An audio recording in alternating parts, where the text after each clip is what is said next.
Queridos hermanos, iniciamos la lección divina de este día jueves 5 de septiembre, jueves de la semana 22 del tiempo ordinario. Por la señal de la Santa Cruz de nuestros enemigos, líbranos, Señor Dios nuestro, en el nombre del Padre, y del Hijo, y del Espíritu Santo. Amén. Señor mío, Dios mío, creo firmemente que estás aquí, que me ves, que me oyes. Te adoro con profunda reverencia, te pido perdón de mis pecados y gracia para hacer con fruto este tiempo de lección divina. Madre mía Inmaculada, San José, mi Padre y Señor, Ángel de mi guarda, interceded por mí. Continuamos en este día jueves leyendo la primera carta de San Pablo a los Corintios. Leemos el capítulo 3, versículos 18 al 23. Hermanos, que nadie se engañe. Si alguno se tiene a sí mismo por sabio, según los criterios de este mundo, que se haga ignorante para llegar a ser verdaderamente sabio, porque la sabiduría de este mundo es ignorancia ante Dios. Como dice la Escritura, Dios hace que los sabios caigan en la trampa de su propia astucia. También dice, el Señor conoce los pensamientos de los sabios y los tiene por vanos. Así pues, que nadie se gloríe de pertenecer a ningún hombre, ya que todos le pertenece a ustedes. Pablo, Apolo y Pedro, el mundo, la vida y la muerte, lo presente y lo futuro, todo es de ustedes. Ustedes son de Cristo y Cristo es de Dios. Palabra de Dios. Recordemos que el día de ayer veíamos cómo San Pablo llama a ese crecimiento en la fe y dice a la comunidad de Corinto que todavía les falta ese crecimiento porque están dominados por las pasiones. Y uno de esos dominios de las pasiones que destaca es que unos dicen, yo soy de Pablo, yo soy de Apolo, es decir, ese apego hacia uno de los evangelizadores, haciendo una distinción dentro de la iglesia. Y eso lo va a relacionar con el tema que ya venía tratando desde el inicio de la carta, es decir, la falta de sabiduría verdadera que esconde esto, y esa sabiduría que viene del mundo. ¿Por qué lo va a relacionar San Pablo con la sabiduría del mundo? Porque nosotros lo podemos comparar, por ejemplo, con la política. Cuando tú ves cómo las personas se convencen de que porque tienen más cercanía con un partido, con un candidato, esa es la movida más sabia que se puede hacer. Y por eso defienden su posición de una manera muchas veces intolerable. Es decir, si tú estás a favor de este partido, de este candidato, no eres sabio, eres tonto, porque deberías estar a favor del que yo estoy a favor. ¿Esto qué es? Una sabiduría minúscula, pero que se reviste de gran sabiduría. Si algo nos demuestra la historia es que al final es bien poca la diferencia entre un candidato y el otro. Que no es que se transforma radicalmente el mundo ni la existencia, y que al final para los gobiernos pasan. Lo que no va a cambiar lo más importante de nuestra existencia. Es decir, que lo que hacemos es poner lo temporal por encima de lo eterno. Y cada vez que ponemos lo temporal por encima de lo eterno, ¿qué es lo que demostramos? Una ausencia de sabiduría.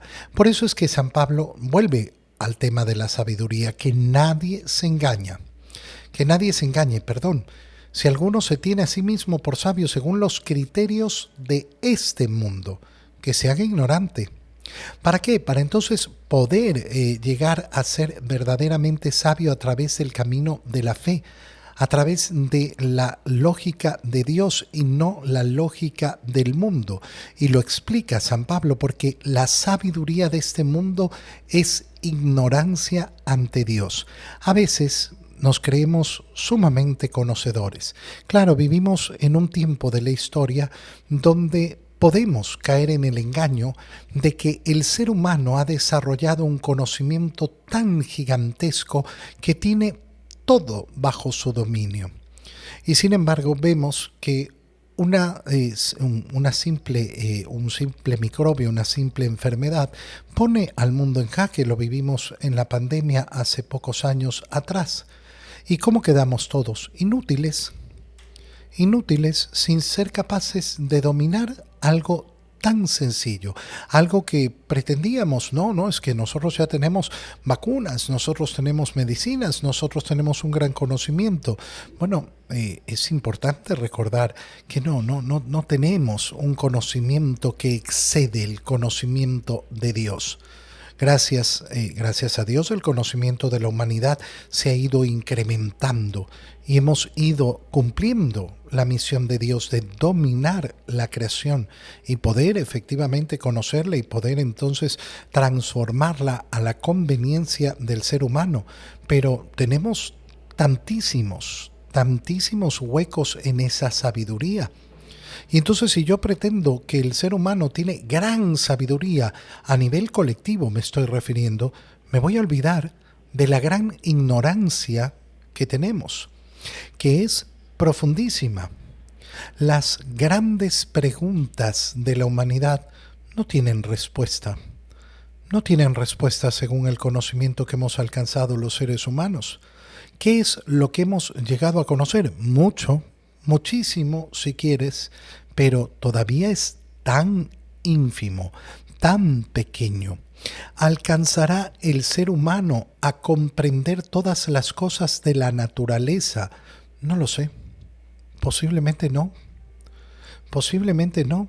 Posiblemente llegue el día de la parusía antes de que el ser humano pueda tener un dominio completo sobre la naturaleza. Ese dominio completo será cuando nuestra razón esté iluminada directamente por Dios.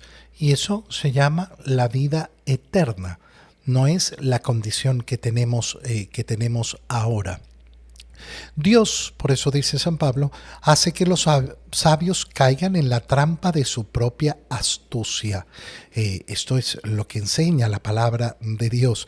Es decir, que aquel que se cree sabio al final termina cayendo en esa trampa de su propia astucia porque no fue humilde para aceptar su propia ignorancia. Y también dice: el Señor conoce los pensamientos de los sabios y los tiene por vanos, es decir, por una cuestión tan superficial, tan pequeña, tan minúscula. No es la sabiduría humana algo que pueda representar algo grandioso delante de Dios. No, eso no sucede. Y entonces vuelve al tema que venía tratando. Así pues, que nadie se gloríe de pertenecer a ningún hombre. Que nadie se gloríe. No, es que a mí me evangelizó Pablo, a mí me evangelizó Apolo, yo soy del grupo de tal, yo soy el grupo de tal. Que nadie se gloríe de pertenecer a ningún hombre. La Escritura siempre nos ha enseñado que maldito el hombre que confía en el hombre. Por tanto, los medios por los cuales nosotros hemos accedido a la fe, los medios por los cuales el Señor nos ha llamado al compromiso, van a ser siempre eso, medios, nada más, medios que cumplirán su misión, pero que no significan absolutamente nada más. Pablo, Apolo y Pedro, el mundo, la vida y la muerte, lo presente y lo futuro, todo es de ustedes. Es decir, que todo está al servicio ¿de qué? De que podamos cumplir nuestra finalidad. ¿Y cuál es nuestra finalidad? Llegar a esa relación personal con Cristo, porque esa relación personal con Cristo es la que nos conduce a Dios, la que nos permite verdaderamente cumplir la finalidad de nuestra existencia. De nuevo, ¿dónde va a estar la sabiduría verdadera? La sabiduría verdadera se va a encontrar en nunca poner lo temporal por sobre lo eterno. No es que nos despreocupemos de lo temporal, pero que nunca lo pongamos sobre lo eterno. En el Evangelio, leemos el Evangelio de San Lucas, capítulo 5, versículos 1 al 11.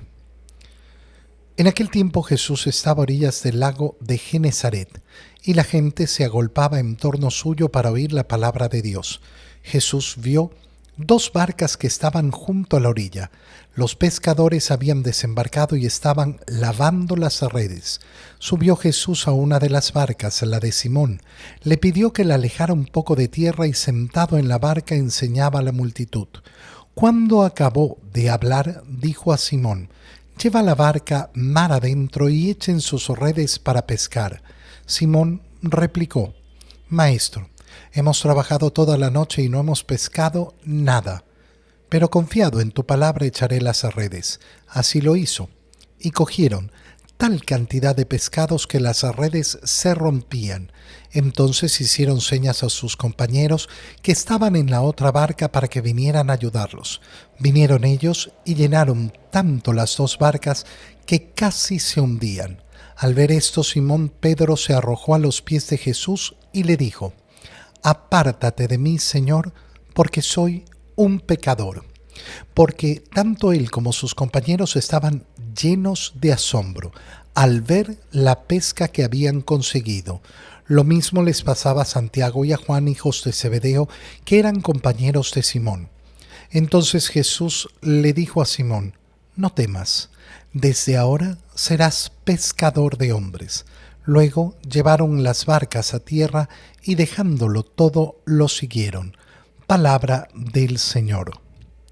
Es verdaderamente hermoso leer siempre ese llamado del Señor a convertirse en pescadores de hombres, pero la primera reflexión que tenemos que hacer es unir lo que acabamos de leer con esa primera lectura, en la que veníamos hablando sobre la diferencia entre la sabiduría humana y la sabiduría de Dios. ¿Y por qué va a ser tan importante en la lectura de este Evangelio? Porque nos tenemos que hacer una pregunta muy sencilla: ¿por qué el asombro de Pedro? ¿Por qué el asombro de Pedro? Lo que han hecho es una pesca. No, es que eran muchísimos peces. Ya, ok, pero no parece a simple vista un motivo de tanto asombro. De tanto en tanto se producirá una buena pesca. Y habrán tenido días en que efectivamente la pesca era muy mala, que no sacaban peces, y habrán tenido otros días donde efectivamente tuvieron la fortuna de sacar una gran cantidad de peces. ¿Por qué el asombro de Pedro? ¿Por qué el asombro de los demás? Porque ellos tienen la sabiduría de los pescadores. Y entonces vamos a ver en este Evangelio justamente la contraposición de estas dos cosas: la sabiduría de los hombres y la sabiduría de Dios. ¿Son sabios en la pesca estos hombres? Por supuesto. ¿Tienen conocimiento? Yo no me atrevería a irles a decir a los pescadores cómo deben pescar porque simplemente no tengo ninguna sabiduría sobre la pesca. Y lógicamente aquel que está todos los días realizando la misma labor, ¿qué va haciendo? Va adquiriendo experiencia, va adquiriendo sabiduría y sabe perfectamente cómo funciona la cosa. Y sabe reconocer además lo que no es posible que suceda. Lo que no es posible que suceda. Y lo que le está diciendo Jesús a Pedro es justamente algo imposible que suceda. ¿Por qué? Porque el conocimiento de la pesca, ¿cuál es? Los peces van hacia la superficie cuando el agua baja en su temperatura. Durante el día, como estamos en este momento en el Evangelio, los peces buscan más profundidad. ¿Por qué? Porque el sol calienta la superficie del agua. Las redes que usan los pescadores alcanzan para llegar a una cierta distancia, a una cierta profundidad. No son redes de pesca profunda, como se llama hoy en día. Y entonces, ¿qué es lo que sabe Pedro? ¿Qué es lo que saben los demás? Que durante el día con esas redes no van a poder alcanzar a los peces en su profundidad, porque no están en la superficie. Y si se topan con alguno, se toparán con algunito, pero no se toparán con una gran cantidad. Esta es la sabiduría que tienen los pescadores. realizan su trabajo todos los días, lo tienen clarísimo, lo tienen experimentado una y otra vez, con lo cual conocen. Por eso realizan la pesca en la noche. Y por eso a la mañana han llegado de haber estado pescando toda la noche y no han logrado en la noche pescar nada. Con lo cual puede significar que efectivamente era un tiempo de mucho más calor y era más difícil que los peces subieran porque se mantenía todavía la superficie demasiado caliente del agua. Todo esto es parte de ¿qué? Del conocimiento humano, de la sabiduría humana, de lo que podemos conocer, de lo que podemos indagar, de lo que podemos investigar, de lo que podemos experimentar y corroborar a través de la experimentación repetida una y otra vez. Y sin embargo, viene el Señor y les dice, arrojen las redes. Y por eso Pedro le dice, mira, solo confiando en tu palabra, nada más. Maestro, hemos trabajado toda la noche y no hemos pescado nada. ¿Pero qué voy a hacer? Confiar en tu palabra. Bueno, esta es la sabiduría verdadera. Aquí está la sabiduría verdadera. Cuando un hombre se convierte en sabio, cuando confía en la palabra del Señor. Cuando confía en la palabra de Dios, entonces entramos en la verdadera sabiduría. Antes eso, no. Y Pedro echa entonces las redes y ya sabemos lo que pasó. No solo que pescaron, sino que tuvieron que llamar otras barcas. ¿Por qué? Porque sentían que se hundían. Y fíjate la reacción de Pedro. Se arrojó a los pies de Jesús y le dijo, apártate de mí, Señor. ¿Por qué? Porque soy un pecador. Fíjate cómo lo que está haciendo Pedro es reconocer lo que acabo de ver es un milagro. Lo que acabo de ver no es natural. Lo que acabo de presenciar, lo que acabo de experimentar, no es lógico. No le pertenece a la lógica de este mundo, no le pertenece a la sabiduría de este mundo. Y por tanto, si este hombre me ha dado esta instrucción y ha sucedido lo que ha sucedido, este hombre es enviado de Dios. ¿Y quién soy yo, dice Pedro, para haber sido el que recibe esta gracia tremenda? No, yo no soy nadie para haber recibido esta gracia tremenda y por eso se siente indigno. Yo soy solo un pecador. ¿Cuáles son las palabras que le va a decir el Señor en respuesta? Y esto es hermosísimo. No temas. Que la gracia no te produzca temor. Que la gracia no te produzca temor. Que el don de Dios no te produzca temor. No temas a la gracia del Señor. No temas a la potencia del Señor. No temas a la sabiduría de Dios que puede poner tu conocimiento y tu sabiduría por los pisos. No temas. Ahora vas a ser pescador de hombres, que es una frase tan preciosa. ¿Por qué? Porque está indicándoles su misión de evangelizadores. Esa misión que estamos viendo en la primera lectura de la carta a los Corintios, como Pablo la indica en la labor que ha realizado con esa comunidad. Pescador de hombres, evangelizadores. ¿Pero por qué usa la terminología pescador? Porque lo que quiere hacer el Señor es justamente decirles, mira, lo que yo les voy a pedir que hagan no necesita otra sabiduría que la que ustedes tienen. Son pescadores, muy bien. Esa es la sabiduría que han adquirido en este mundo. Esa es la sabiduría que tienen. Esa, no otra. Esa es la que van a entregar a Dios y Dios con esa sabiduría va a sacar los frutos. Y efectivamente la pesca de Pedro y la pesca de los apóstoles fue infinitamente más grande que esa pesca que tuvieron en el lago de Genezaret. Te doy gracias, Dios mío, por los buenos propósitos, afectos e inspiraciones que me has comunicado en este tiempo de lección divina. Te pido ayuda para ponerlos por obra. Madre mía Inmaculada, San José, mi Padre y Señor, Ángel de mi guarda, interceded por mí. María, Madre de la Iglesia, ruega por nosotros. Queridos hermanos, que el Señor los bendiga, los cuide y los proteja en el nombre del Padre, y del Hijo, y del Espíritu Santo. Amén. Que tengan todos un muy feliz día.